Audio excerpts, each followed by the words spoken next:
This is ABTV, Animal Bites Television.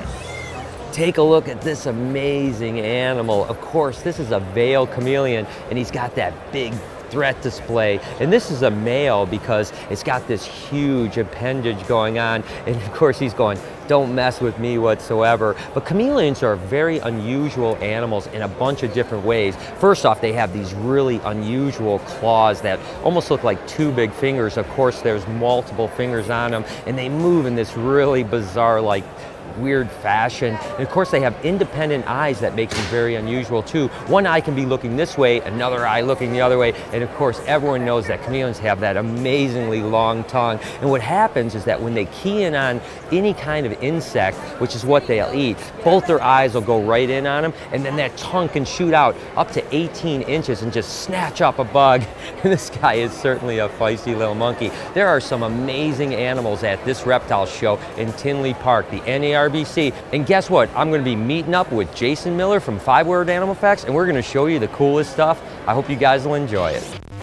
My name is Brian Barczyk. I'm no zoologist, just a guy with a passion for animals. And that passion often takes me on animal adventures around the world. This week, I'm at the NARBC in Tinley Park, right outside Chicago, Illinois. You're watching Snake Bites. So of course I'm here with Jason Miller, 5 Word Animal Facts. Jason, first off, we're here at this awesome Tinley show. It's your first time here, right? Yeah, man, I'm loving it. Isn't it awesome? I mean, this place is fantastic. I know it's like Disneyland, just walking around, just dealing with amazing, beautiful snakes. And of course, speaking of beautiful snakes, it's not every day that you get the opportunity to handle these guys. These are, of course, Anteracia parthensis, or the anthill pythons, pygmy anthill pythons from Australia. This is the smallest python species in the planet, believe it or not, and you don't see very many of these around. I mean, aren't they freaking cool? It's amazing. It's amazing. What's the maximum size on these guys? You know, these guys don't get, I mean, they might get 20, 22 inches. I mean, they are really small. And again, they look a lot like the children's pythons, spotted pythons. They're from the same genus, but of course, these are much smaller animals. And of course, they have a little more red to them, a little bit lower production because they don't get so big. But again, just to get an opportunity to see these guys, it's pretty spectacular. Yeah, absolutely, man. Yeah, and of course Peter, you know, from Criticam, he's worked with these guys. He's working with even a couple mutations, which is pretty cool. But yeah, I mean, this is, you know, it's a little python. It's kind of crazy to think about it, right? It's amazing, man. And this girl's in opaque right now, I think, so her color is not as bright as it would be. Normally she'd look more like that, right? Yeah, exactly. I mean, and they are polymorphic, but the one thing about the pygmy anthills is that they do have that more rust and red color to them. A little bit more like a children's python, but a little bit more than that even. Where, of course, the spotted pythons are more like tans and browns. Mm-hmm. So yeah, when she sheds out, I'm sure she's going to be much more rust color, but it's just cool to see them again. I see a lot of animals at shows. So when you run into a pygmy anthill python at these shows, I mean, you gotta take a chance to mess with them and really appreciate how rare they are here and what incredible animals are. But I know you're more about I mean, you like all reptiles. And you I love all the animals, reptiles. Yeah. But you're kind of more about the creepy crawly things. So are we gonna go check out some of that stuff? We have to. Oh boy, this is gonna be a fun day. You guys have a lot in store. All right, guys, so I'm here with, as you can tell, it's a bird eater, Goliath bird-eating tarantula. It's still a fairly small one. It's gonna get a lot bigger than this. Not the largest species of tarantula out there, but pretty damn close. Before the Therasposa blondi was considered the largest, this one was on top. This is Therasposa strimi. And you'll notice too, people are always afraid of getting bitten by tarantulas, but I'll tell you something, the worst from these are the hairs. They have urticating hairs, which is why his butt's raised up like that, and he's getting ready to flick some hairs at me. They use those back legs and just kick those little hairs off, and they get stuck in your skin, and it itches like crazy for a while, trust me. But he is absolutely beautiful. And this guy will get probably around 9-inch leg span. These little cute tortoises always catch my eye. This happens to be a red-footed tortoise. And they aren't a real large species of tortoise, but they're still pretty interesting in the fact that they have that beautiful red, and a lot of them have what they call cherry heads, which as they get older, they get really red and beautiful animals. Now, what makes these a little bit interesting is that these are a tortoise that will actually like higher humidity, a little cooler temperatures, as well as the fact that they eat protein. As a matter of fact, the owner of these guys, Russ Gurley, told me an interesting story. He said one time a researcher was down in Chile and they heard this rustling in the forest, and when they went to go see what it was, thinking maybe it was a tapir or some other kind of animal, it was actually an adult red-footed tortoise carrying a dead monkey's body, which is just crazy to think of. You think of tortoises eat vegetables and so on like that, and these guys certainly will, but they also need protein in their diet. Another thing that's interesting is the fact that you see a lot of tortoises that have a lot of pyramiding on them, which just basically means that their shell just kind of pops up. Well, if you keep them more damp and a little more humid, it actually keeps the tortoise's shell, that carapace, a little more pliable, and as they grow, you reduce that carapace pyramiding, which I think is pretty cool. But the truth is, when you see an animal like this, it just kills you with cuteness. All right, guys, I'm here at the Rep Room. These guys have some of the coolest bugs at this expo. What I have right here, if you can't tell already, it's a giant West African millipede. These guys are monsters, one of the biggest millipedes in the world, getting around 11 inches at full size. And he's just starting to come out of his ball right now. These guys are like ball pythons. They ball up when they're scared, but he's coming out, he's like getting a little more comfortable. They feel so cool. It's like a bunch of toothbrushes walking around on my hand right now. They're eating leaf litter, any kind of decomposing plant material. And just awesome, man. Look at those legs go. So beautiful. Like I said, defense mechanism, they curl up and use their exoskeleton to kind of shield the rest of their bodies. And they also have a little fluid that comes out that tastes real bad. It's bad for your eyes. So a slight toxin to deter predators. What's really cool about these guys too, the African millipedes, giant millipedes in general, is they can sometimes have a symbiotic relationship with a species of mite that cleans off their exoskeleton, and then the mite gets the food from the debris that they eat off the exoskeleton. So it's a really cool symbiotic relationship. A lot of people buy these from the wild and think, oh no, my millipede has mites, but that's perfectly natural. So I'm at my buddy Chris from CM Exotic and Imports, and he always has some really cool animals, and certainly this is an awesome one here. This happens to be an adult monitor lizard. That's right, it's a Varanus primordius. It's from the Northern Territory of Australia, and that's as big as they get. What I always think that's interesting about these dwarf monitors is they have the exact same personality as the big water monitors or Nile monitors in a sense, you know, certainly more docile in some cases, but they're just in a little pocket size like this. Believe it or not, an animal this size could have a clutch up to 7 or 8 eggs, and they'll produce 2 or 3 times a year. It's kind of cool if you want a really intelligent monitor lizard, but you don't have a ton of space. This is one cool animal. So I met my friend Kita from Spotted Scales Table, and she specializes in tokay geckos. Now typically when you think of tokay geckos, you think of mean kind of nasty animals, but hers are amazing. She really works with them and keeps them tame. But it's not only a tame tokay gecko, it's also the color mutations that she's working with. And of course, I'm holding what's referred to as a pied or sometimes a calico tokay gecko. Now the interesting things about this is that the fact that the genetics is a little bit unsure. It's not recessive, it's not codominant. As a matter of fact, when you breed 2 pieds together, or a pied to a sibling, het, whatever you might want to say, not always are you going to produce calico or pied. And not always are they going to be born calico. Typically they're born like a normal tokay gecko, and then as they get some age, they start to lose their color. Oftentimes they'll change their eye color first and then start to lose their pattern and turn into this unbelievably gorgeous animal. And Jason, I tell you, I see you're holding something awesome too. Yeah. Tell me a little bit about this guy. This is a granite tokay, so look at that. Usually where those orange spots are, it's replaced by black. And still has that awesome powder blue though. And like you were saying, it blows me away that I'm holding one like this and he's not freaking out trying to bite me. I could, like, look, I can pet him right under the chin, give him a little scratch on the nose, and he has no problem at all. It's, you know, most tokays you could, you know, you'd get a good chomp if they, if you got that and they don't let go. But this, you know, is just beautiful and so friendly. It's fantastic. And it really just goes to show you that when, you know, people like Kita that are working with these geckos or any animal monitor lizards the same way, if you really work with them, you can almost tame anything down. It's about trust and just treating them the right way. But what's interesting too is that the granite and the calico pieds are actually somewhat linked together. So this animal at one point looked like that animal, and then over time it turned into this amazingly beautiful animal. I tell you what, tokay geckos are amazing, and I've always loved them to death, and people like Kita are blowing me away with what she's doing with them.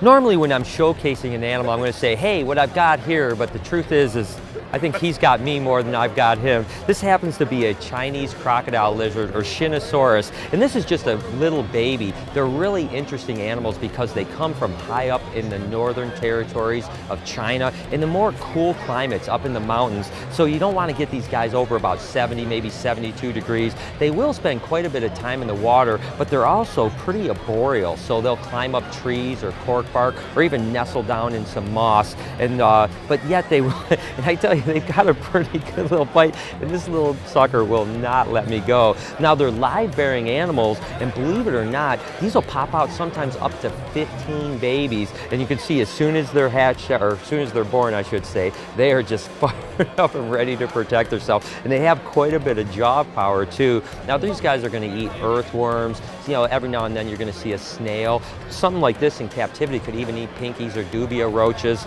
but they're definitely a carnivorous animal. And sometimes they're actually called a stone lizard by the locals in China because they just kind of hang out and they look like a stone. When you're walking around, you may not even see them, and they really very rarely move when you walk up on them. Like a lot of lizards that scurry away, these guys just hang out and just chill out. But I gotta tell you, for a little lizard, it's a pretty painful bite. I gotta tell you, they pack quite a punch. I got one more cool bug here from the rep room. This is an armored katydid. Look at how insane this thing looks. I'm not even gonna pick it up because of all those spines. I'm not sure how that's gonna feel. But what's really cool about these guys too, I don't know if it's cool, but it's interesting to me, is that they have a defense mechanism known as auto-hemorrhaging, where they can actually shoot their blood out of little crevices in their body, shoot it up to like 5 inches. It's insane, and obviously that blood's gonna, you know, have a little bit of toxin in it, not taste too good. So I don't think anything in its right mind is gonna try and eat this armored katydid. This is about its maximum size. It's an omnivore. It's gonna be eating both plant matter, fruit, and also some other insects. But man, this thing is just, it's a suit, it doesn't even look real. It's got a suit of spiky armor. Really cool bugs here at the rep room. If you're in Tinley, check it out. I tell you, there's always one or two animals when I come to a show that just blow me away. Well, the truth is I love them all, but this one really, truly does blow me away. My buddy Brad McCarthy is the only one working with this strain of T-positive albino Brazilian rainbow boas. So it's basically, again, it's an albino, but it still has some of the tyrosine, which gives it that purple look. And in some ways, the T-positives are actually a little prettier than the T-negative because they have all that purple and orange coloring to them that makes them breathtaking. Now, I've seen pictures of these T-positive rainbows in the past, but I've never seen one in person. And although the pictures were absolutely gorgeous, real life, this thing blows me away. It is absolutely beautiful, and he actually has babies available this year. So I tell you what, I think I'm going to put another snake on my wish list. All right, guys, I'm here with my buddy Mikhail from Treetop Reptiles, and he has some of the coolest mantids that I've ever seen. What is this thing, dude? This is a dollar mantis diabolica. Yeah. It's one of the world's biggest mantis. It's from Ghana, so the same place you get from gorillas and stuff. It's absolutely one of the most beautiful mantis you can see. It looks like an alien. It does, yeah. It does, yeah. That's incredible, man. Yeah. How long have you been into the mantids? I've been into them for like 8 years now. Mm-hmm. And the first thing they got me into was like the orchid mantis. I don't have any now, I sold out. Right. So, but it's a beautiful pink mantis that has little like flares of pink. And that's what got me into it. When I was a kid, I saw them. I'm from Africa, so when you see that kind of stuff in the wild, you're like, oh my God, and you come here and all the varieties, that just gets you excited. Absolutely. Well, that thing is so cool, man. You got a ton of species here. It's, I'm in heaven. I love mantids. I'm just getting into mantids now. I bought a ghost mantis and a couple of twig mantids from this guy yesterday, and I'm so happy with them. I'm here at Gateway City Reptiles with one of the snakes that a lot of people feel are the pinnacle of all snakes. And of course, that's the Boelen's python. Now these guys are one of the most beautiful naturally occurring snakes with the blacks and yellows, but they're also kind of one of those jeweled animals that no one's quite figured out how to work with properly when it comes to breeding. Yeah, there have been some captive bred animals that have been produced, but it's always been pretty bad clutches, like maybe 3 or 4 viable eggs or babies, and then the rest slugs. So we don't really know what's missing here. We're still trying to find, do they need to be colder? Do they need to be at a higher climate or a higher altitude? We're really not 100% sure, but they do extremely well in captivity when you get them as either captive born or a lot of captive hatch. So quite a few Boelen's pythons have come into the country gravid, and there's been captive hatched animals, and when they hatch out, they're absolutely beautiful with that red rust color, and then as they get older, they get this insane jet black and bright yellow animals.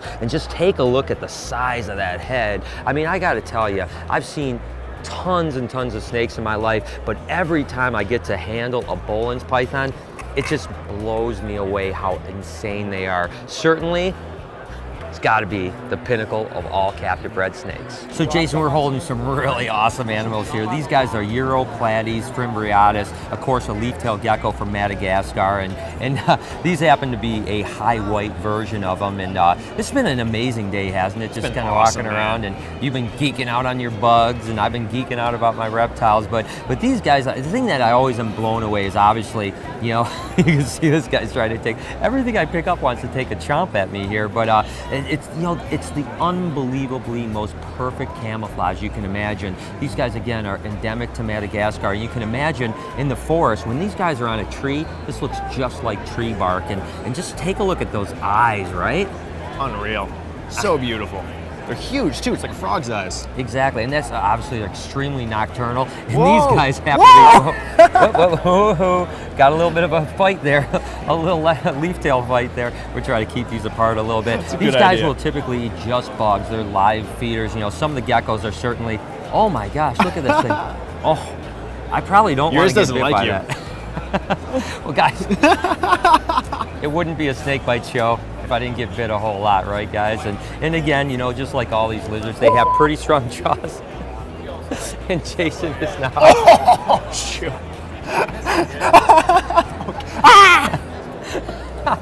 I think we found the new Chewy over here.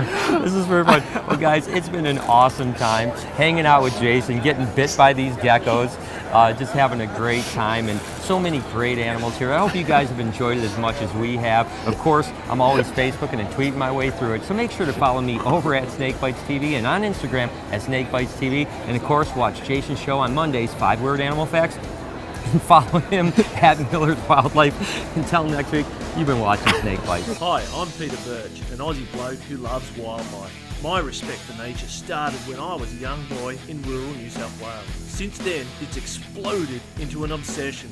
New episodes every Thursday only on Animal Bites TV.